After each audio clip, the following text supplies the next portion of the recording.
Oke, selamat pagi, salam damai sejahtera saya ucapkan kepada semua pendengar sekalian, sahabat Mutiara Kebenaran yang mengikuti program kita. Dan apa kabar Anda semua? Saya di pagi menjelang siang ya, saya merekam ini pada suatu hari yang cukup cerah, saudara yang kasih dalam Tuhan, dan saya memuji syukur, bersuka cita di dalam Tuhan bahwa ada kekuatan dan ada kesehatan, ada intinya kebenaran sebenarnya yang telah Tuhan berikan kepada saya dan kepada kita semua, sehingga kita hari ini bisa melakukan aktivitas kita dan kita bisa belajar firman-Nya. Memang dalam hidup ini kita tidak terlepas dari kesusahan, saudara kasih Tuhan. Namun bagi orang yang percaya, apapun kesusahan yang Anda alami, ketahuilah bahwa jikalau Anda sungguh adalah anaknya, Anda sudah dilahir barukan, Anda sudah menaruh iman kepadanya, maka ia beserta dengan kita senantiasa dan memimpin kita, apapun itu. Dan saya merekam ini di bulan Juni 2020. Ya, dan saya tidak tahu kapan Anda mendengarnya dan apakah itu malam, siang, pagi. Tapi saudara kasih Tuhan, di masa ini di 2020 mungkin saya tidak tahu Anda ingat atau tidak, tergantung kapan Anda mendengarkan ini.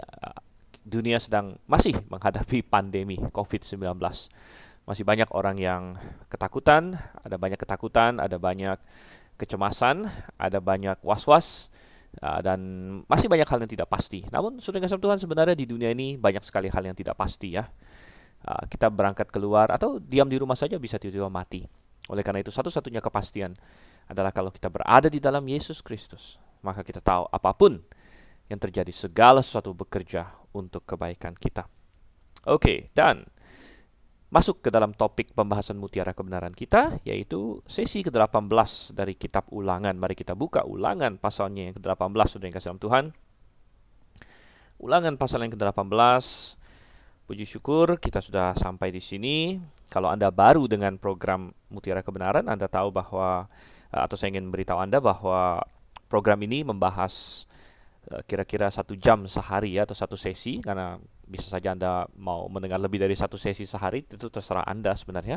Tapi awalnya acara Mutiara Kebenaran ini dirancang untuk ditaruh di radio jadi radio berita klasik di Jakarta ya. Dan itu akhirnya satu hari satu pasal begitu. Dan ini mengkomplement acara Through the Bible yang membahas perjanjian baru, satu hari satu pasal, itu sudah selesai. Itu dilakukan oleh Dr. Suhento Liao, ayah saya sendiri, dan saya melanjutkan Mutiara Kebenaran membahas perjanjian lama. Kita sudah bahas Kejadian, Keluaran, Imamat, Bilangan. Sekarang kita sudah sampai Ulangan. Masih panjang saudara, sampai Maliaki. Dan tantangan untuk membahas perjanjian lama memang materi yang sangat luas ya.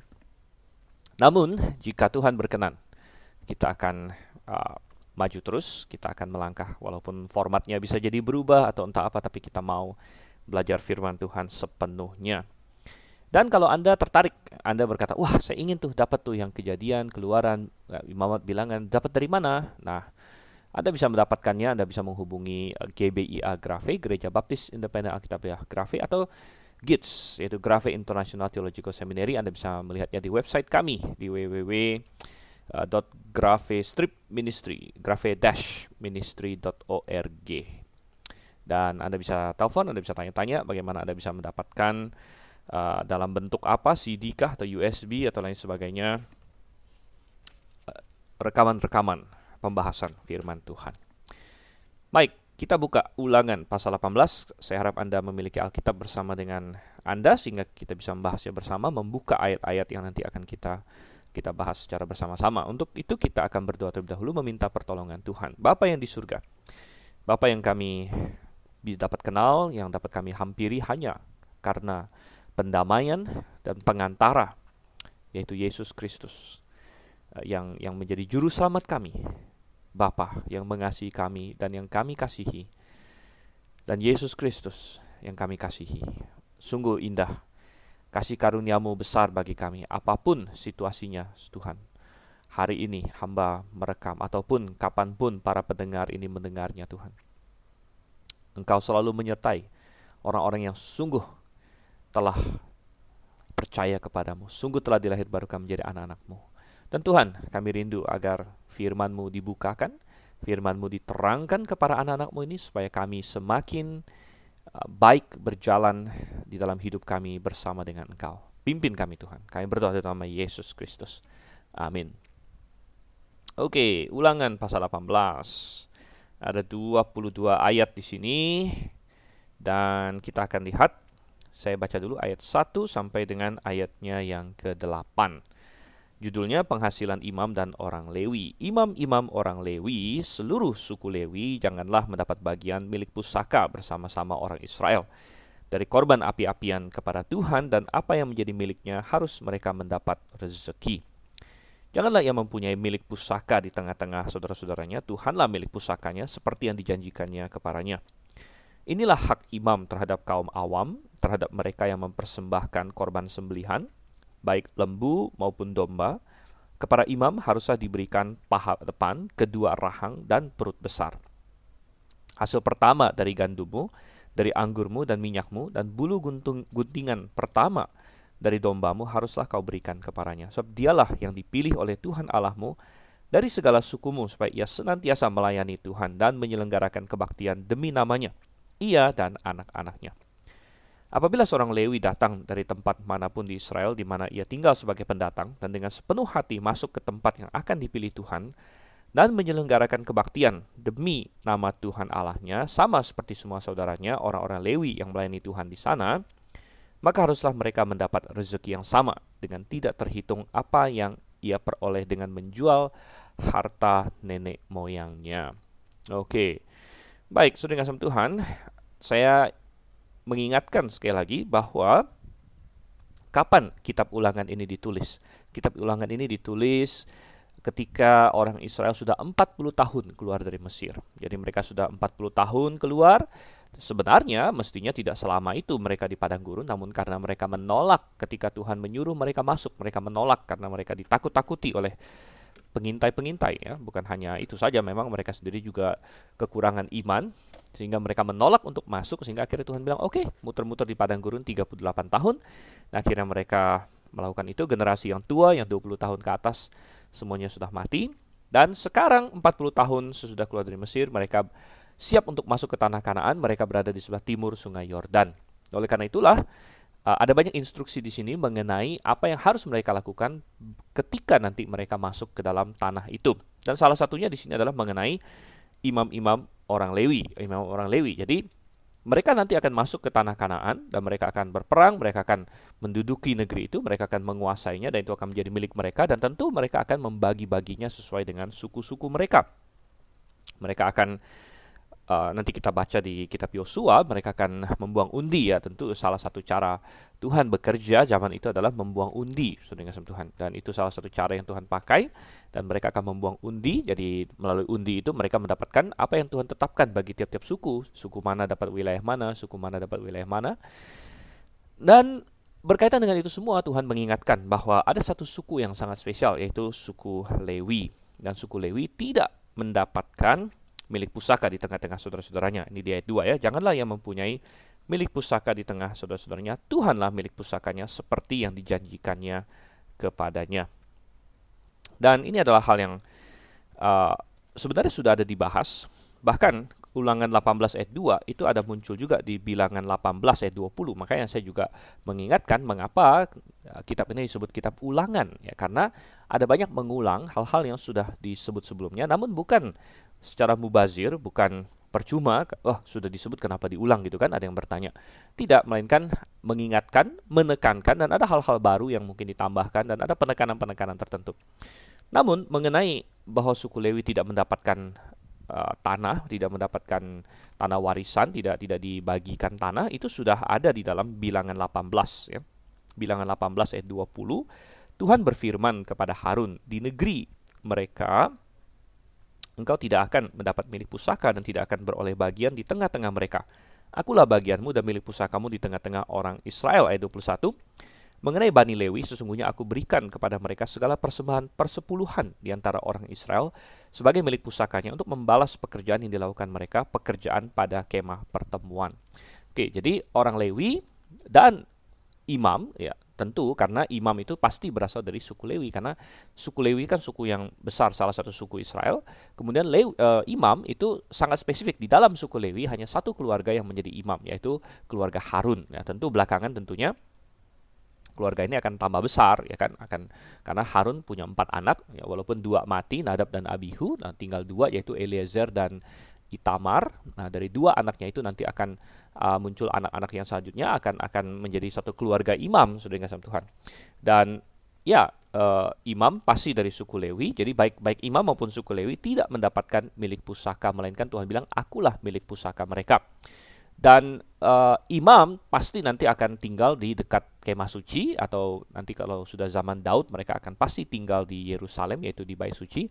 Sedangkan suku Lewi itu Tuhan suruh untuk berpencar di antara suku-suku Israel, dan tugas mereka adalah untuk mengajar suku-suku Israel. Ya, jadi mereka harus mengajar suku-suku Israel, itu adalah tugas mereka. Jadi mereka adalah suku yang dikhususkan untuk melayani Tuhan, baik di kemah suci, dan tugas mereka beda-beda tergantung zamannya. Di zaman masih muter-muter di padang gurun, tugas suku Lewi adalah mengurus kemah suci. Jadi setiap kali harus berangkat itu kan kemah harus dibongkar. Nah, siapa yang membongkar? Ada suku Lewi, ya, suku Lewi pun ada 3 puak begitu kan, dan masing-masing puak dikasih tugas yang khusus begitu. Nah, kemudian kalau mereka sudah masuk ke tanah perjanjian, tentu nanti tugas mereka beda lagi, karena kemah suci tidak lagi berpindah-pindah, apalagi nanti kalau sudah bait suci. Ya, tugas mereka nanti tersebar di antara orang-orang Israel untuk mengajar mereka hukum Tuhan. Jadi mereka harus menjadi pengajar-pengajar hukum Tuhan begitu. Dan kenapa suku Lewi yang dipilih? Sebenarnya sejarahnya jelas, itu ada di dalam kitab Keluaran pasal 32, yaitu ketika orang Israel waktu itu berbuat hal yang sangat parah, mereka murtad, mereka mendirikan anak lembu emas, dan Musa turun dan sangat marah, dan Musa berseru di Keluaran 32 ayat 26, siapa yang memihak kepada Tuhan, datanglah kepadaku, dan berkumpullah kepadanya seluruh Bani Lewi. Dan akhirnya berkumpulnya seluruh Bani Lewi, mereka diperintahkan untuk membunuh saudara-saudaranya, orang-orang Israel lain yang terlibat aktif di dalam penyembahan berhala, dan mereka melakukan itu, dan akhirnya Tuhan memilih mereka sebagai suku yang melayani Dia. Dan ini sebenarnya menggenapi nubuat juga. Coba kita buka di dalam Kejadian pasal yang ke-49. Kejadian pasalnya yang ke-49. Dan ketika Yakub hampir mati, ingat bahwa Lewi segala macam suku-suku Israel ini kan anak-anak Yakub sebenarnya. Dan ketika Yakub hampir mati, dia bernubuat tentang anak-anaknya. Dan perhatikan apa yang dinubuatkan tentang Simeon dan Lewi di ayat 5. Kejadian 49 ayat 5, Simeon dan Lewi bersaudara, senjata mereka ialah alat kekerasan. Janganlah kiranya jiwaku turut dalam permupakatan mereka, janganlah kiranya rohku bersatu dalam perkumpulan mereka, sebab dalam kemarahannya mereka telah membunuh orang, dan dalam keangkarannya mereka telah memotong urat keting lembu. Terkutuklah kemarahan mereka, sebab amarahnya keras, terkutuklah keberangan mereka, sebab berangnya bengis. Aku akan membagi-bagikan mereka di antara anak-anak Yakub, dan menyerakkan mereka di antara anak-anak Israel. Jadi ini Yakub mengacu kepada peristiwa di mana Simeon dan Lewi dengan tipu daya karena pemerkosaan terhadap Dina, saudari mereka, adik mereka, oleh Shikem ya waktu itu, dan ceritanya ada di kitab Kejadian, Anda boleh cek. Akhirnya mereka tipu ya orang-orang Shikem. Mereka bilang kalau memang mau menikahi adik kami, kalian semua harus disunat. Dan ketika mereka semua disunat, pada saat masih sakit-sakitnya, datanglah Simeon dan Lewi dan membunuh semua laki-laki yang ada di sana. Jadi sungguh suatu pembalasan yang sangat kejam ya, karena yang bersalah memang Shikem bersalah memperkosa, tapi kan mungkin ada banyak orang di kota itu yang tidak terlibat dalam peristiwa itu. Sehingga Yakub mengutuki amarah mereka, dan dia berkata begini. Ayat 7 bagian B, aku akan membagi-bagikan mereka di antara anak-anak Yakub. Dan ini digenapi terhadap suku Simeon maupun suku Lewi. Kita melihat Simeon akhirnya menjadi suku yang tidak menonjol sama sekali di dalam sejarah Israel. Dia menjadi suku yang waktu akhirnya dibagikan melalui undi ya, seperti yang tadi kita bilang, ketika mereka masuki Kanaan dan mereka membagi daerah mereka dengan undi, akhirnya Simeon mendapatkan bagian di tengah-tengah bagiannya suku Yehuda. Jadi berdasarkan undi itu, suku Yehuda mendapat bagian yang sangat luas, dan bagian tanah suku Simeon ternyata ada di dalam ya semacam di dalam kantung-kantung wilayah Yehuda begitu. Dan tergenapilah apa yang Tuhan nubuatkan di situ, bahwa suku Simeon akan dibagi-bagikan di antara suku-suku yang lain. Dan akhirnya memang suku Simeon tidak pernah menjadi suku yang menonjol, yang menghasilkan pemimpin yang hebat atau lain sebagainya, gitu ya. Nah, suku Lewi juga terpenuhi. Akhirnya mereka tidak mendapat milik pusaka bahkan, dan mereka terserak-serak di mana-mana. Tetapi saudara yang kasih Tuhan, ini sungguh-sungguh mengajarkan kita satu prinsip, bahwa nubuat itu bisa digenapi secara positif maupun secara negatif. Dan kalau kita berkata, kan yang bersalah Simeon dan Lewi, leluhur mereka, apakah anak-anak mereka harus menanggung kesalahannya? Ya dan tidak, saudara kasih Tuhan. Boleh kita bilang begini, kalau anak-anaknya mengikuti jejak bapaknya, ya maka mereka akan tetap dalam keterpurukan itu. Tetapi kalau anak-anaknya bangkit dan menjadi orang-orang yang bagus, ya, maka Tuhan bisa menggenapi nubuat yang mungkin negatif waktu itu, tapi digenapinya secara positif. Seperti Lewi tadi ini. Lewi kan nubuatnya karena si Lewinya sendiri orang yang keras, ya, yang kejam lah begitu, yang sangat keras, ya. Dan akhirnya Tuhan bilang, aku akan serakkan mereka. Tetapi karena keturunannya, siapa keturunannya? Musa, Harun, ya kan? Dan suku Lewi yang waktu itu berpihak pada Tuhan. Akhirnya Tuhan memilih untuk menggenapi nubuat itu secara positif. Jadi nubuat tetap digenapi, bahwa mereka diserak-serakkan, mereka terpecah-pecah, tapi secara positif. Secara positif, karena mereka terserak di seluruh Israel untuk menjadi guru bagi Israel, untuk menjadi pengajar firman, untuk melayani Tuhan. Jadi itu sangat positif sekali. Dan ada banyak contoh-contoh yang lain, di mana anak-anak tidak harus terpuruk sesuai dengan kesalahan orang tuanya, begitu. Misalnya, ini sudah pernah kita bahas waktu kita membahas kitab Bilangan. Korah, Datan, dan Abiram memberontak. Dan kalau kita baca, ternyata sangat berbeda sekali. Anak-anaknya Datan dan Abiram mati bersama dengan Datan dan Abiram. Tetapi anak-anaknya Korah ternyata tidak, karena mereka tidak mengikuti jejak bapaknya. Bahkan anak-anak Korah, belakangan keturunan Korah, kita baca menjadi penulis-penulis Mazmur. Jadi sebagian Mazmur, ya, sekitar Mazmur 40-an di sana, kalau Anda baca judulnya, itu ditulis oleh anak-anak Korah, saudara kasih Tuhan. Jadi ini menggambarkan suatu prinsip yang sangat luar biasa. Kembali ke Ulangan pasal 18, dan ingat bahwa ini kitab Ulangan, dia hanya ingin mengingatkan lagi ada banyak hal yang tidak dituliskan di sini. Misalnya, tadi kalau kita baca di kitab Bilangan, Tuhan berkata bahwa Bilangan pasal 18, Tuhan memberikan segala persembahan persepuluhan kepada Bani Lewi. Nah, tetapi persepuluhan tidak disinggung di Ulangan 18, ya. Dan bukan berarti ada pertentangan, hanya karena tentu Musa menganggap bahwa mereka sudah tahu apa yang tertulis di kitab Bilangan, jadi tidak perlu dituliskan ulang, melainkan di sini hanya diingatkan saja. Dan prinsipnya sebenarnya adalah apa, saudara Tuhan? Prinsipnya adalah bahwa orang-orang yang melayani Tuhan, ya, umat Tuhan harus mengasihi dan ikut memelihara mereka. Tuhan ingin agar umat Tuhan ikut memelihara, ikut membagi, ya, harta milik mereka dengan orang-orang yang sepenuh hati melayani Tuhan. Nah, saya tahu bahwa situasi Israel tentu berbeda dengan situasi kita hari ini. Ada banyak perbedaan, namun prinsipnya tetap sama, saudara Tuhan. Prinsipnya tetap sama. Di Israel ada satu kelompok orang, yaitu suku Lewi, kemudian imam-imam, yang melayani Tuhan dengan full time, dan oleh karena mereka melayani Tuhan dengan full time itu, mereka tidak mendapatkan tanah milik pusaka. Mereka tidak punya tanah nenek moyang begitu. Nah, memang kalau kita baca di bagian-bagian lain, suku Lewi masih dikasih semacam tanah penggembalaan begitu, ya. Jadi bukan berarti mereka kosong sama sekali. Namun tentu berbeda levelnya dengan orang-orang dari suku-suku lain yang semuanya punya tanah nenek moyang begitu, tanah suku, tanah warisan. Nah, orang Lewi tidak, melainkan di kota-kota di mana mereka disebar, mereka ada dikasih sedikit tanah penggembalaan di situ. Dan tetapi ini prinsipnya seperti itu. Nah, memang hari ini berbeda. Hari ini kita di zaman gereja, saudara Tuhan. Hari ini kita di zaman gereja, tidak ada lagi suku Lewi tentunya. Ya, kita tidak pakai suku-sukuan di zaman gereja ini. Lalu bagaimana dengan imam? Nah, ini perbedaannya. Kalau kita baca di dalam ayat 3, Ulangan 18 ayat 3, inilah hak imam terhadap kaum awam. Jadi kalau di Perjanjian Lama, dibedakan antara imam dengan awam. Tuhan. Ada yang imam itu siapa? Imam itu adalah keturunan Harun. Gitu. Ada yang awam. Nah, jadi dibedakan Dan imam boleh menghadap Tuhan. Imam boleh membakar persembahan, dan imam harus menjadi pengantara antara manusia dengan Allah.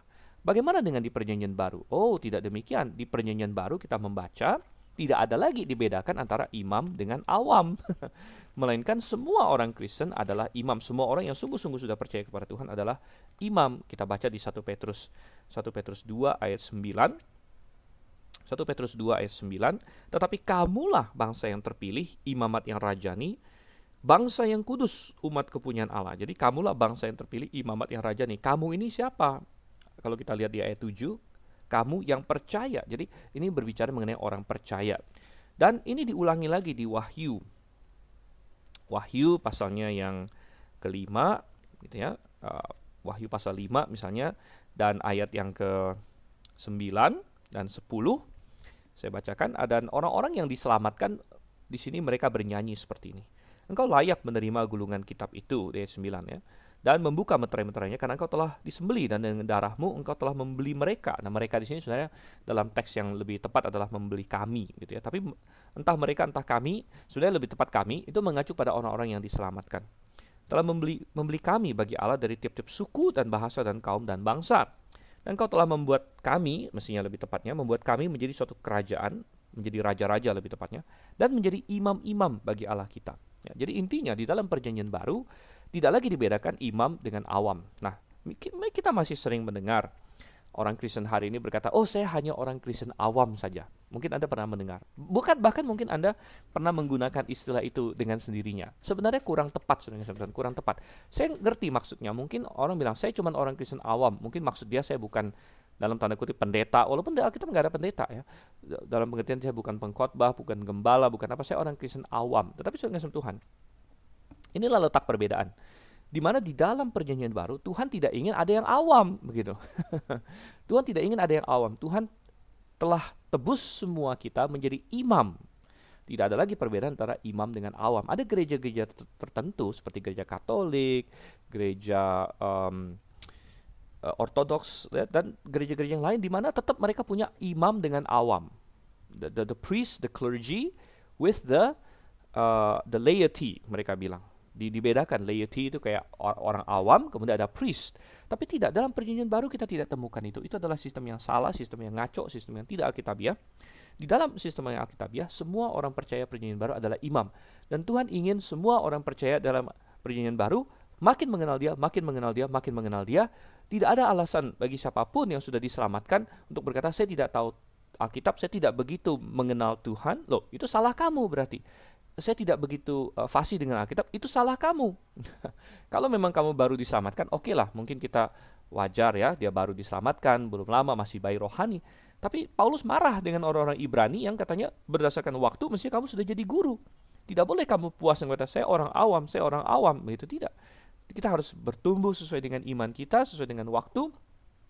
Semua kita adalah imam, dan Tuhan ingin setiap orang percaya dalam Perjanjian Baru untuk makin mengenal dia, makin menguasai Alkitab. Mestinya, saudara yang kasih Tuhan, seorang Kristen yang benar-benar bertumbuh, ya walaupun tidak pernah sekolah Alkitab, tapi dia belajar Alkitab sendiri, dia ada dalam gereja yang Alkitabiah, yang mengkhotbahkan khotbah-khotbah yang Alkitabiah, dan dia ikuti terus pelajaran-pelajaran yang Alkitabiah. Sesudah 20-30 tahun dia begitu, mestinya pengetahuan dia tidak kalah dengan orang yang masuk sekolah teologi bahkan, saudara yang kasih Tuhan. Ya karena dia apa? Karena dia sudah belajar, dan itu adalah tugas dan tanggung jawab setiap orang. Jadi itu perbedaannya. Namun, saudara kasih Tuhan, tetap ada suatu paralel antara Israel dengan kita hari ini. Yaitu paralelnya adalah ada orang-orang yang mengabdikan hidupnya sepenuhnya untuk melayani Tuhan dan tidak dalam tanda kutip menerima tanah pusaka. Apa itu menerima tanah pusaka? Yaitu dia tidak mungkin bekerja secara sekuler. Tidak bekerja sekuler ya, dia tidak bisnis, dia tidak ngantor kemana dapat gaji, dia sepenuh hati melayani Tuhan. Dia menghabiskan waktunya untuk mempersiapkan khotbah, untuk mengajar. Jadi bisa jadi orang-orang yang demikian, yaitu gembala-gembala sidang mungkin, penginjil-penginjil, dan prinsipnya sama. Walaupun detail-detailnya beda, prinsipnya tetap bahwa Tuhan ingin agar umatnya memberikan ya dan menyokong secara fisik, secara materi, secara dana, menyokong orang-orang yang demikian ya, seperti Israel disuruh menyokong suku Lewi dan menyokong imam-imam. Kita membaca prinsip ini dijelaskan oleh Paulus di dalam surat 1 Korintus misalnya. Kita buka 1 Korintus pasal 9 ayat 19, bahkan Paulus sengaja membuat paralel dengan perjanjian lama, walaupun memang sistemnya beda tapi ada paralelnya begitu. Di 1 Korintus 9 ayat 13, tidak tahukah kamu bahwa mereka yang melayani dalam tempat kudus mendapat penghidupannya dari tempat kudus itu, dan bahwa mereka yang melayani mezbah mendapat bagian mereka dari mezbah itu. Ayat 14, demikian pula Tuhan telah menetapkan bahwa mereka yang memberitakan Injil harus hidup dari pemberitaan Injil itu. Jadi ini yang Tuhan tetapkan, bahwa orang-orang yang memberitakan Injil bisa hidup dari pemberitaan Injil itu. Maksudnya mereka memenangkan orang-orang, dan orang-orang yang dimenangkan ini yang kemudian diajar, digembalakan, itu yang mendukung secara fisik dan secara materi gembala mereka atau penginjil mereka ya. Prinsip yang sama ada muncul di Galatia pasal 6. Galatia pasal 6 ayatnya yang ke-6 misalnya. Dikatakan, dan baiklah dia yang menerima pengajaran dalam firman, membagi segala sesuatu yang ada padanya dengan orang yang memberikan pengajaran itu. Nah, dalam konteks seperti inilah makanya gereja-gereja yang Alkitabiah tetap menyerukan supaya jemaatnya memberikan persembahan kepada Tuhan dan memberikan persepuluhan kepada Tuhan. Saya tahu bahwa belakangan ini adalah suatu hal yang sangat populer untuk berkata bahwa orang Kristen tidak perlu lagi memberikan persepuluhan karena kita tidak lagi di bawah hukum Taurat ya. Tetapi persepuluhan tidak dimulai di hukum Taurat. Persepuluhan Israel saya katakan sudah berhenti, tetapi prinsip persepuluhan terus berjalan karena prinsip persepuluhan sudah ada sebelum adanya Israel, yaitu di zaman Abraham sudah ada, di zaman Yakub sudah ada, Israel belum ada, bahkan waktu itu masih leluhur-leluhur mereka.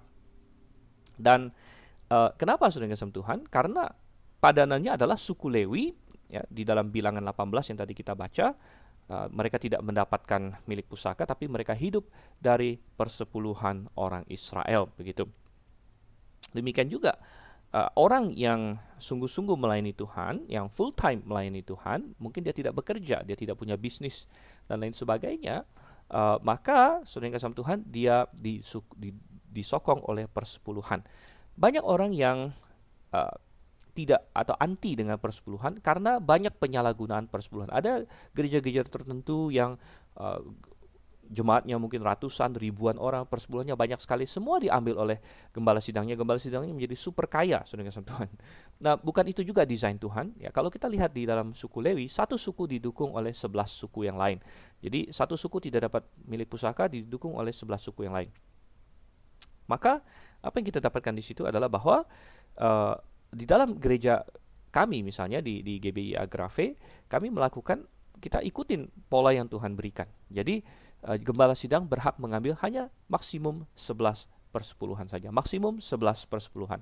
Mau mengambil kurang tidak masalah, tapi maksimum 11/10. Dengan demikian saudara kasih Tuhan, kita melihat bahwa apa yang Tuhan inginkan bisa dijalankan di situ, bahwa orang-orang membagi miliknya. Kalau kita memberikan persepuluhan kan berarti kita membagi milik kita kan, dan kita menghidupi, dan gembala atau orang penginjil atau pelayan Tuhan full time hidup dari Injil, hidup dari pemberitaan firman Tuhan. Nah, ini adalah suatu prinsip yang sangat indah sekali dan sangat baik. Kalau kita kembali ke Ulangan pasal yang ke-18, jadi kita tadi banyak bicara mengenai penerapannya di hari ini ya. Tapi oke, kita sudah bicara soal penerapannya. Kita lihat beberapa detil-detil yang disebutkan di sini. Pada masa itu imam-imam ya, selain mereka dapat dari persepuluhan, mereka juga dapat dari korban sembelihan gitu. Ayat 3 dikatakan di situ kan, inilah hak imam terhadap kaum awam, yaitu harus diberikan paha depan, kedua rahang dan perut besar. Jadi saya pernah singgung bahwa ketika orang Israel memberikan persembahan kepada Tuhan berupa binatang, itu ada beberapa hal yang terjadi. Nomor satu, ada bagian-bagian binatang tersebut yang dibakar habis ya, terutama biasanya lemak-lemaknya itu dibakar habis, itu adalah bagian Tuhan. Kemudian ada bagian yang dikasih ke imam. Nah, ini yang dijelaskan di sini ya, yaitu paha depan, kedua rahang besar, perut besar. Kemudian sisanya apa? Sisanya biasanya dikembalikan ke orang yang membawa persembahan itu dan dimakan oleh orang tersebut juga. Jadi jangan heran kalau kadang-kadang di Alkitab kita membaca ada orang memberikan persembahan sama Tuhan tapi kemudian makan dari persembahan itu juga. Jadi kok mungkin ada yang bertanya, kok udah dikasih ke Tuhan kok dimakan pula gitu. Jadi waktu itu caranya seperti itu ya. Dan adalah suatu kesalahan kalau kita baca di 1 Samuel, ada imam-imam yang ya kita bilang oknum lah ya, abuse of power seperti Hofni dan Pinehas. Kita membaca anak dari Imam Lewi, dan mereka menyuruh ajudan-ajudan mereka datang kalau ada orang mempersembahkan korban, dan korbannya belum dibakar dia sudah tusuk pakai garpu, cuk cuk cuk, wah ini yang saya mau, ini yang saya mau. Dan orang kadang-kadang protes, loh bukankah mestinya lemak-lemaknya dibakar dulu untuk Tuhan dan lain sebagainya, dan bukankah ada bagian yang untuk imam, ada bagian, tapi mereka nggak mau peduli, nih kasih saya yang saya mau. Nah ini sudah abuse of power, dan memang bisa terjadi abuse of power ya di mana-mana di Israel. Di gereja bisa nggak abuse of power? Bisa juga, saudara kasih Tuhan. Ya ada pendeta yang abuse of power dan melecehkan jemaatnya dan sebagainya. Nah itu tidak berarti bahwa Tuhan itu salah, tidak. Ya, tapi biasanya sistem gereja demikian salah biasanya ya. Biasanya ada pengkultusan individu dan lain sebagainya. Dan Alkitab ada prosedur untuk menegur dosa-dosa seperti itu. Oke, jadi itu sudah kita lihat dari Ulangan 18 ayat 1 sampai dengan ayat yang ke-8. Sekarang coba kita lanjutkan lagi. Ayat yang ke-9 sampai dengan ayat yang ke-14. Ayat 9 sampai 14. Apabila engkau sudah masuk ke negeri yang diberikan kepadamu oleh Tuhan Allahmu, maka janganlah engkau belajar berlaku sesuai dengan kekejian yang dilakukan bangsa-bangsa itu. Di antaramu janganlah didapati seorang pun yang mempersembahkan anaknya laki-laki atau anaknya perempuan sebagai korban dalam api, ataupun seorang yang menjadi petenung, seorang peramal, seorang penelaah, seorang penyihir, seorang pemantera, ataupun seorang yang bertanya kepada arwah atau kepada roh peramal, atau yang meminta petunjuk kepada orang-orang mati. Sebab setiap orang yang melakukan hal-hal ini adalah kekejian bagi Tuhan, dan oleh karena kekejian inilah Tuhan Allahmu menghalau mereka dari hadapanmu. Haruslah engkau hidup dengan tidak bercela di hadapan Tuhan Allahmu, sebab bangsa-bangsa yang daerahnya akan kau duduki ini mendengarkan kepada peramal atau petenung, sehingga engkau ini tidak diizinkan Tuhan Allahmu melakukan yang demikian. Ya, nah bagian yang ini adalah bagian yang mungkin sekilas tampak kita bilang, ini untuk masa itu, tapi sebenarnya sangat relevan untuk kita pada hari ini juga. Jadi ayat 9, apabila engkau sudah masuk ke negeri yang diberikan kepadamu, apabila engkau sudah masuk. Jadi di dalam pikiran Musa tidak ada keraguan-raguan, mereka pasti menduduki Kanaan, ya, dia tidak ragu sama sekali, dan kita juga harus seperti itu terhadap janji-janji Tuhan. Janji Tuhan yang sudah ada dalam Alkitab, janji tentang keselamatan, janji tentang penyertaan Tuhan, janji tentang bagaimana Tuhan akan memenuhi keperluan kita, bahwa segala sesuatu bekerja untuk kebaikan kita. Janji-janji yang ada dalam Alkitab, jangan pernah sekalipun kita ragukan. Memang daging kita, memang iblis akan mencoba membuat kita meragukannya dengan berbagai cara, dengan kecemasan. Jangan ragukan. Musa di sini, dia sendiri tidak bisa masuk ke Kanaan, saudara. Karena ya Tuhan bilang kamu sudah berbuat salah, tapi dia tidak ada keraguan sedikit pun. Kalian akan masuk ke tanah itu. Justru instruksi-instruksi ini adalah supaya kalau kamu nanti sudah masuk ke tanah itu, ya. Dan satu hal yang sering ditekankan berulang-ulang adalah jangan menjadi serupa dengan bangsa-bangsa di sana. Ini sama di Perjanjian Baru, kita tidak boleh menjadi serupa dengan dunia ini. Dan apa kelakuan bangsa-bangsa yang di-highlight, yang ditekankan dalam perikop ini? Memang Kanaan itu, ya saya sudah pernah bahas, Kanaan itu penuh dengan berbagai kejahatan, makanya Tuhan basmi mereka, itu adalah hukuman Tuhan. Mereka gila terhadap seks, ya, mereka melakukan berbagai penyimpangan seksual, homoseksualitas, bestiality, sexual orgies, dan sebagainya. Kemudian mereka melakukan yang dikatakan di sini apa? Mempersembahkan anaknya laki-laki perempuan dalam korban dalam api ini kepada dewa Molok. Ini suatu kekejian bagi Tuhan. Kekejian, ya, bayangkan anak yang tidak bersalah dibunuh begitu saja. Oh, luar biasa, saudara kasih Tuhan. Ini dan Tuhan sangat marah. Tetapi saudara kasih Tuhan, apalagi yang menjadi ciri khas mereka? Rupanya mereka adalah orang-orang yang banyak berkutat dengan okultisme. Mereka banyak berkaitan dengan atau banyak berhubungan dengan dunia roh-roh jahat. Dan ini ditekankan mulai dari ayat 10. Jangan, jadi Tuhan bilang jangan ada di antara kamu yang menjadi seorang petenung, katanya. Jadi ada beberapa istilah, ya, petenung, peramal, penelaah, penyihir, pemantera. Jadi mirip-mirip semua. Saya bacakan bahasa Inggrisnya. Kalau petenung ini adalah someone who uses divination, katanya. Divination. Jadi apa maksudnya divination? Divination itu adalah mencoba untuk mengetahui masa depan.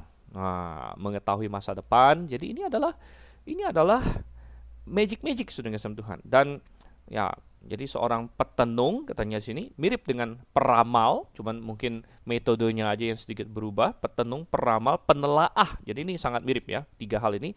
Jadi dalam bahasa Inggrisnya, dalam KJV, use divination, observer of the times, or an enchanter katanya di sini.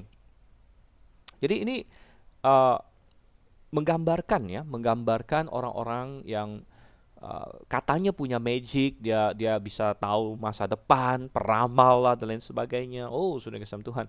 Sebenarnya manusia tidak bisa tahu masa depan. Ya, itu adalah bagian Tuhan. Itu adalah bagian Tuhan. Tuhan Maha tahu, Tuhan tahu dari awal sampai akhir. Manusia tidak tahu akan hal tersebut. Dan manusia pengen tahu, saudara. Kita ingin tahu. Kita adalah sifat dasar manusia. Kita ingin punya kepastian. Kita ingin tahu apa yang akan terjadi di masa depan. Dan ini mendorong sebagian orang untuk mencari kuasa-kuasa yang bisa menjelaskannya kepada mereka, dan akhirnya mereka jatuh kepada perangkap iblis. Mereka masuk dalam okultisme gitu.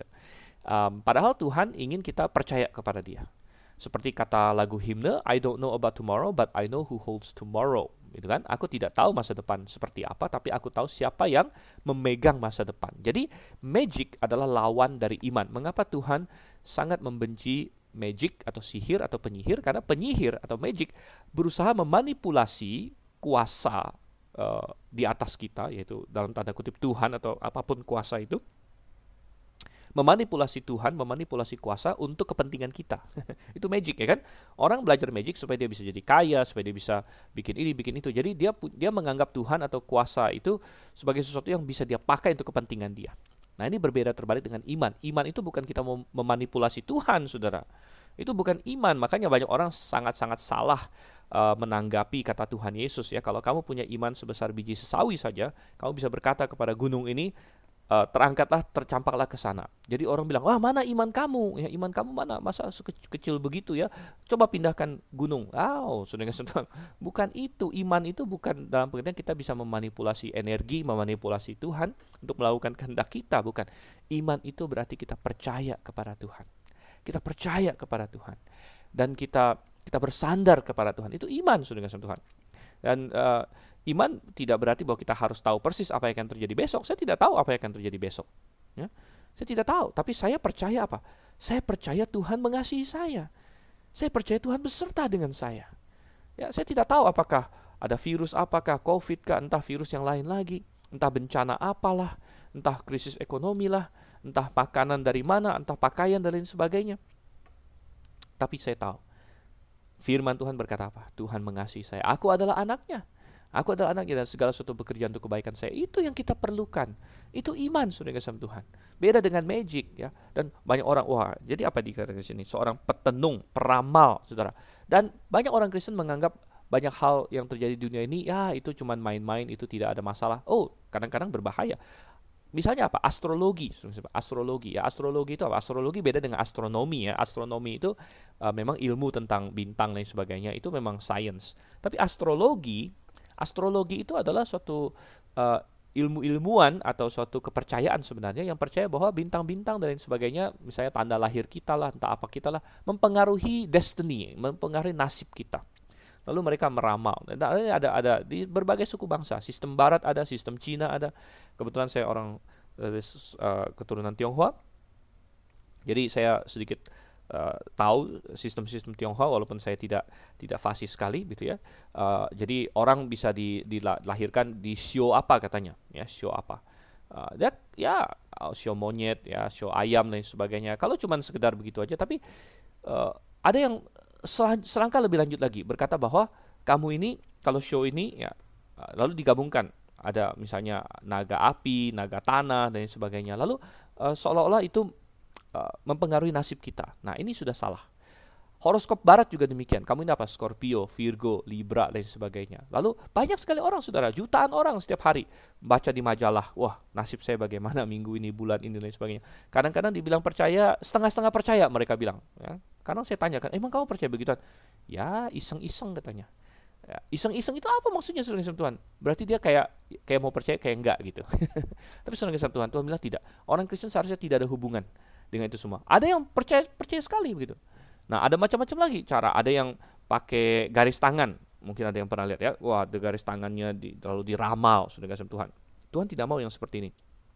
Ada yang pakai kartu tarot, ada yang pakai crystal ball dan lain sebagainya.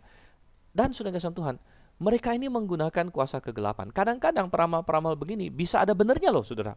Jangan salah. Dulu di zaman Yunani kuno, di satu daerah namanya Delphi, sempat ada suatu kayak semacam nabi begitu, seorang yang bisa memberitahu masa depan. Dan orang Yunani sering bertanya hal ke sana dan lumayan akurat kata mereka begitu, lumayan akurat. Mengapa? Karena iblis memang sangat pintar. Dia bisa memprediksikan banyak hal di masa depan. Jadi dengan kuasa kegelapan kadang-kadang ada yang benar gitu. Nah, tetapi sudah kesempatan Anda masuk ke dalam perangkap iblis, Anda masuk ke dalam okultisme, Anda berhubungan dengan kuasa-kuasa kegelapan, dan Tuhan tidak mau anak-anaknya terlibat sedikit pun dalam hal-hal seperti itu. Ya, karena kita serahkan masa depan kepada Tuhan. Toh, bagi orang yang sudah percaya, masa depan kita sudah jelas. Kita akan diselamatkan, kita akan masuk surga. Itu saja yang sudah paling penting, saudara Tuhan. Kita akan bersatu dengan Tuhan kita. Ya, jadi apapun yang terjadi di dunia ini, no problem sebenarnya, karena semuanya bekerja untuk kebaikan kita. Nah, apalagi seorang penyihir, pemantra, waduh ya, penyihir pemantra ini juga mirip ya, a witch katanya kalau dalam bahasa KJV dia pakai a witch, a charmer, ya, a charmer. Jadi ya ini sekali lagi menggunakan mantra-mantra ya, pemantra, dan ada dikaitkan dengan menggunakan obat-obatan juga. Ya, obat-obatan terlarang ya, untuk mengubah sesuatu, mengubah realita dan lain sebagainya. Wow, sudah kasih Tuhan. Dan ternyata hari ini banyak, jangan dipikir sedikit. Mungkin kita pikir, ini mah tahun berapa punya, sekarang udah nggak ada penyihir lagi. Oh, ternyata banyak, sudah kasih Tuhan. Ada banyak penyihir-penyihir sekarang ya. Jadi Wicca misalnya, Wicca adalah semacam asosiasi penyihir-penyihir. Di Amerika ada banyak, di Indonesia saya nggak tahu. Dan mereka sering berkata ini white magic, black magic. Nah, ini sangat bahaya. Dan saya juga sering mewanti-wanti orang tua Kristen ya, jangan orang tua Kristen, semua orang Kristen lah ya, orang muda, orang tua ya. Hati-hati, banyak sekali film-film ya, film Disney banyak, saudara. Kita harus berhati-hati. Kadang-kadang kita kasih anak-anak kita nonton kartun gitu, kartun mah nggak apa-apa. Tapi di dalam kartun ada banyak pengajaran, saudara. Ya, dan salah satu yang agak berbahaya, bukan agak lagi, memang berbahaya dari film-film Disney adalah seringkali mereka seolah-olah magic itu suatu hal yang baik. Ada white magic, ada black magic gitu. Jadi kalau kamu white magic nggak masalah gitu ya. White magic nggak masalah, kalau black magic berarti kamu mau melukai orang dan lain sebagainya. Tetapi Alkitab tidak pernah berkata ada white magic, ada black magic, saudara-saudara. Tidak pernah ya. Alkitab berkata ada Tuhan, ada iblis. Ya. Dan kita tidak disuruh memanipulasi Tuhan, kita disuruh percaya sama Tuhan. Itu bukan magic. Kita disuruh beriman sama Tuhan dan Tuhan akan menolong kita dengan iman. Jadi bukan kita ada mantra, ada dalam nama Yesus, atau pakai apa, nanti ada yang pakai bahasa roh lah segala macam. Itu tambah kacau lagi. Itu benar-benar mencoba memantra, saudara. Tidak ya. Nah, kita percaya sama Tuhan. Jadi ada nggak yang supranatural di dunia ini? Ada, saudara Tuhan. Jangan bilang saya tidak percaya dengan begini-beginian. Saya sangat percaya. Justru saya sangat percaya ada iblis, ada roh jahat, dan Tuhan tahu.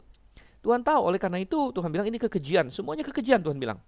Dari 12. Karena ini adalah iblis tahu manusia ingin mendapatkan power.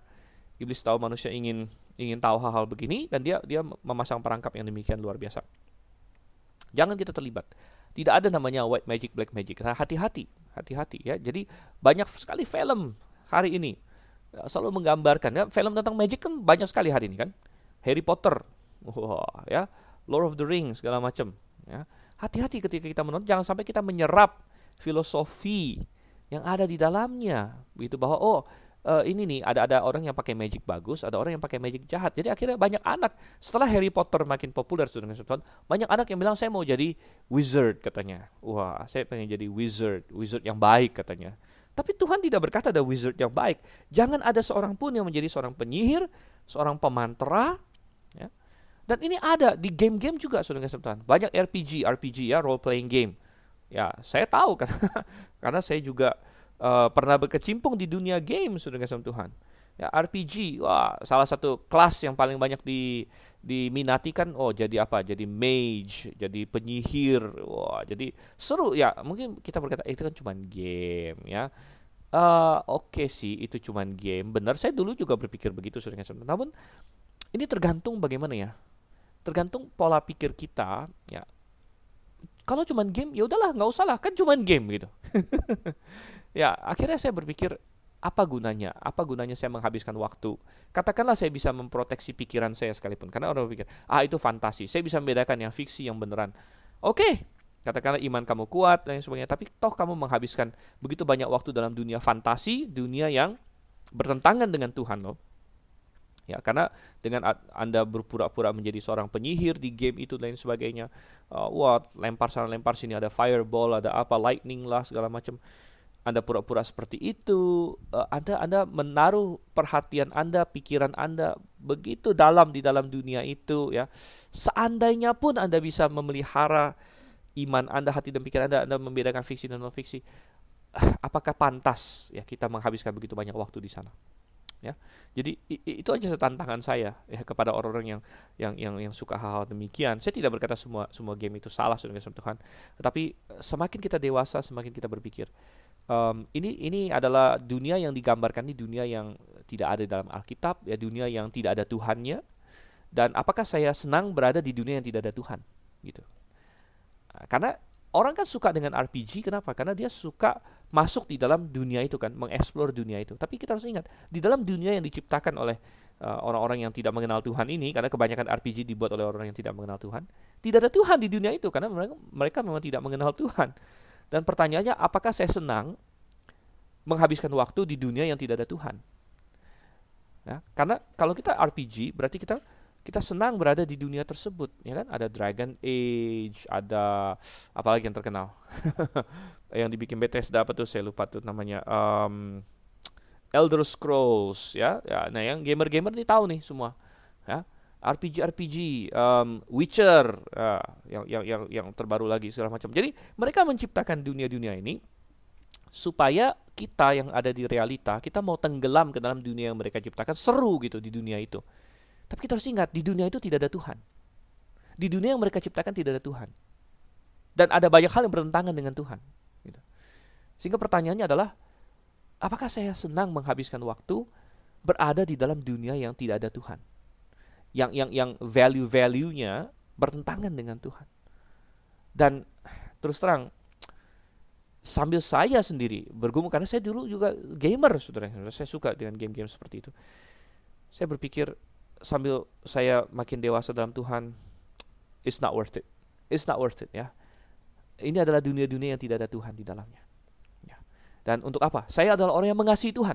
Ngapain saya mau ada 1 menit, 1 jam, apalagi kalau RPG bisa ratusan jam di dalam dunia yang tidak ada Tuhan. Oke, ya. Jadi magic, banyak sekali di film, di game, ataupun seorang yang bertanya kepada arwah, kepada roh peramal, atau minta petunjuk pada orang yang mati. Sudah kasih Tuhan. Satu kesaksian yang sangat indah di dalam Perjanjian Baru, ketika orang-orang Kristen, ketika orang-orang diselamatkan, ya, mereka keluar dari hidup seperti itu. Kisah Rasul 19 ayat 18 dan 19 saya bacakan di sini.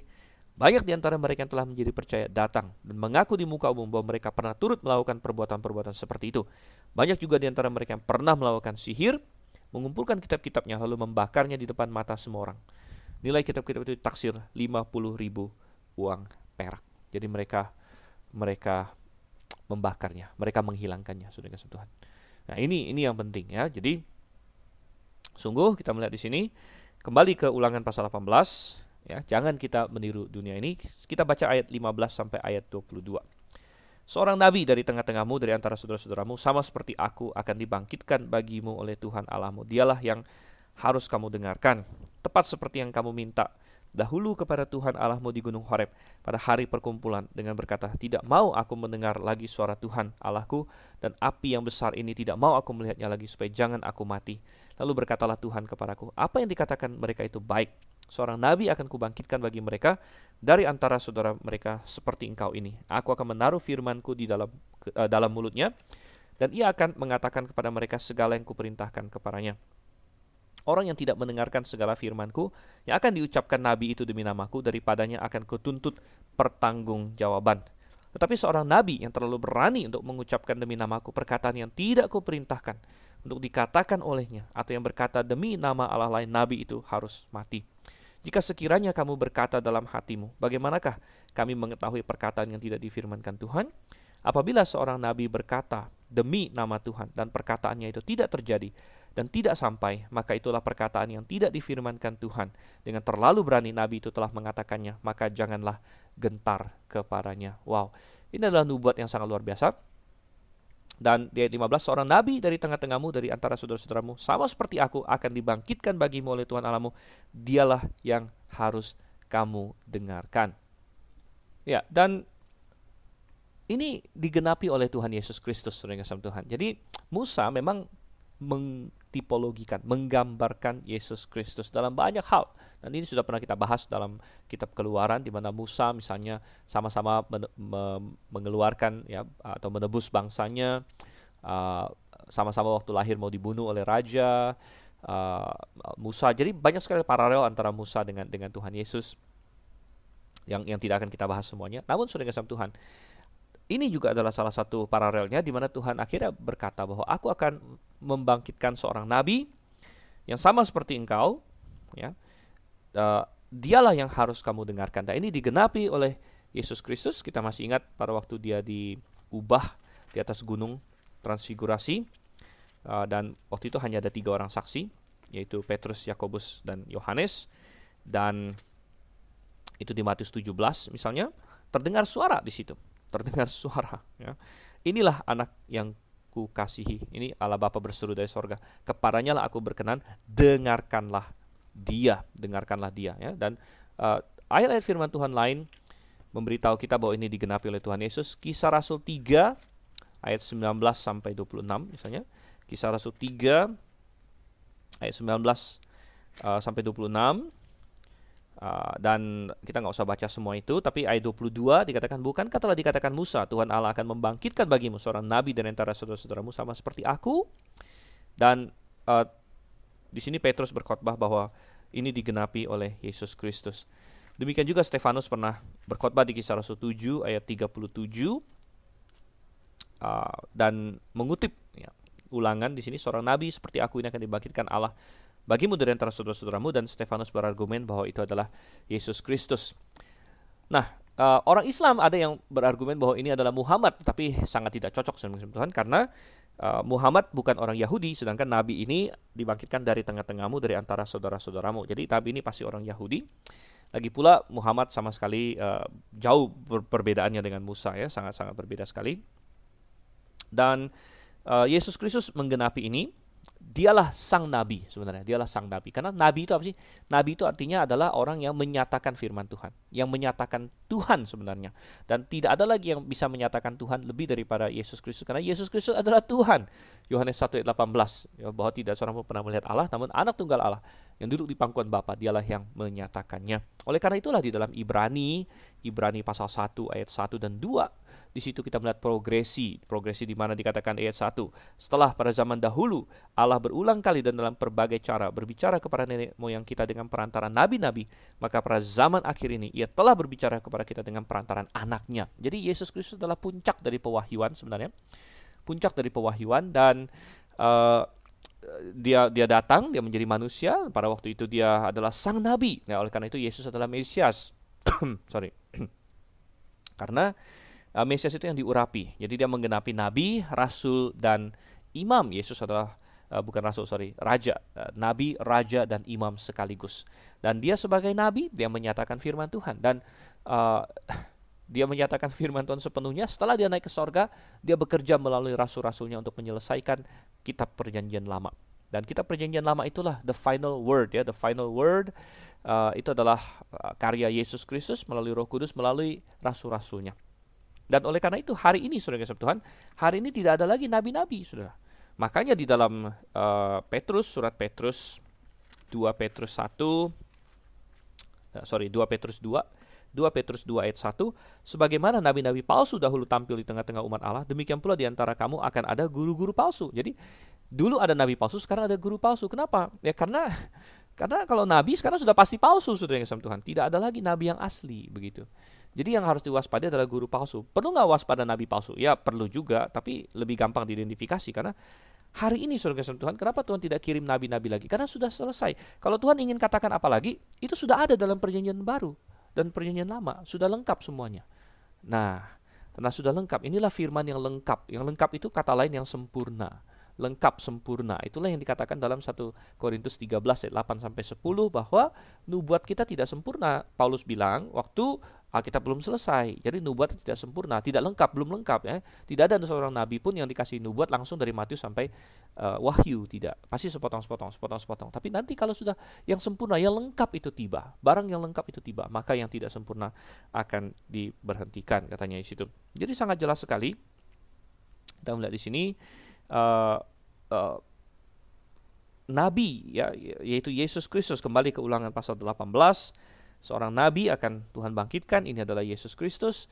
Dan orang Yahudi waktu itu menanti-nantikan dan mereka mengidentifikasi ini sebagai Mesias. Kalau kita masih ingat, mereka pernah bertanya kepada Yohanes Pembaptis, "Engkaukah nabi itu?" Nah, Yohanes Pembaptis bilang, "Bukan, aku bukan nabi itu." Ya, ini digenapi oleh Yesus Kristus begitu. Nah, dan seperti yang kita bilang tadi ya, di zaman sekarang ini nabi yang beneran sudah tidak ada. Mengapa? Karena sang nabi yang final, yang ultimate ya, sudah diberikan, yaitu Yesus Kristus. Bukan berarti setelah Yesus tidak ada nabi lagi, masih ada saudara. Selama perjanjian baru belum selesai ditulis ya, masih kita baca di Kisah Rasul ada putrinya Filipus jadi nabi, ada nabi Agabus dan sebagainya. Dan memang masih ada sampai kapan? Sampai Alkitab selesai. Tetapi hari ini tidak ada lagi. Tapi banyak orang masih berani, saudara yang kasih Tuhan, masih berani bernubuat segala macam. Bahkan, wow, luar biasa. Tapi tesnya apa? Tesnya kalau kita baca ayat 20 sampai ayat 22 sebenarnya adalah seorang nabi yang berkata demi nama Tuhan, apa yang dikatakannya itu pasti harus terjadi. Harus terjadi. Dan itu harus 100%. Nggak boleh 50%. Kalau 50% bisa. Misalnya ada nabi, dia prediksi, dia bikin 10 prediksi, 5 jadi, 5 nggak jadi. Itu bukan dari Tuhan. Yang dari Tuhan punya semuanya terjadi. Anda baca Yesaya, Yeremia, tidak ada satupun nubuat mereka yang gagal. Gitu. Semuanya terjadi. Ya. Nah, hari ini ada banyak nabi-nabi palsu memang, sudah kasih Tuhan. Di COVID ini aja, saya masih ingat pada bulan Februari atau Maret itu, seorang pendeta atau hamba Tuhan di Amerika, Kenneth Copeland, bernubuat, wah di bulan Mei ini COVID berhenti, selesai katanya. Ya nggak jadi, ya sampai sekarang pun COVID masih ada. Di Indonesia juga ada, sudah kasih Tuhan. Ya, saya nggak usah sebut namanya lah. Di Indonesia ada tokoh besar, pendeta besar bernubuat juga, menghardik COVID. COVID selesai katanya. Wah, ternyata enggak, sudah kasih Tuhan. Sampai sekarang terus berlanjut ya. Jadi itu nabi palsu, nabi palsu. Jadi kadang-kadang mereka, wah lihat nih ada yang jadi nih, dia bernubuat begini jadi. Ya, saya masih ingat musim pemilu ada yang bernubuat si ini menang, salah. Jadi sudah kasih Tuhan. Semua nabi palsu, ya, nabi palsu. Jadi karena apa? Karena nabi yang sejati, ya, itu dengan datangnya Yesus Kristus sebagai sang nabi, kemudian dia bekerja melalui rasul-rasul dan nabi-nabinya setelah dia naik untuk menyelesaikan perjanjian baru, itu sudah selesai. It's the final word. Tuhan sudah ini ngomong apa yang ingin dia omongkan kepada kita, yang perlu kita ketahui. Sufficiency of Scripture, makanya di dalam 2 Timotius 3 ayat 16 dan 17, ya, firman Allah yang diinspirasikan, katanya apa? Sudah cukup ya untuk memperlengkapi setiap ya manusia kepunyaan Allah untuk setiap perbuatan baik. Ya. Jadi makanya kita belajar firman Tuhan, makanya kita mau belajar firman, makanya kita punya mutiara kebenaran. Dan moga-moga kebenaran yang disampaikan hari ini sungguh masuk ke dalam hati kita masing-masing dan kita lakukan. Mari kita berdoa. Terima kasih Tuhan untuk firman-Mu. Kami mengucap syukur untuknya. Bantu kami untuk bisa menjalaninya, melakukannya dalam hidup ini. Kami berdoa dalam nama Yesus Kristus. Amin. Oke, sampai bertemu sesi selanjutnya. Maranatha.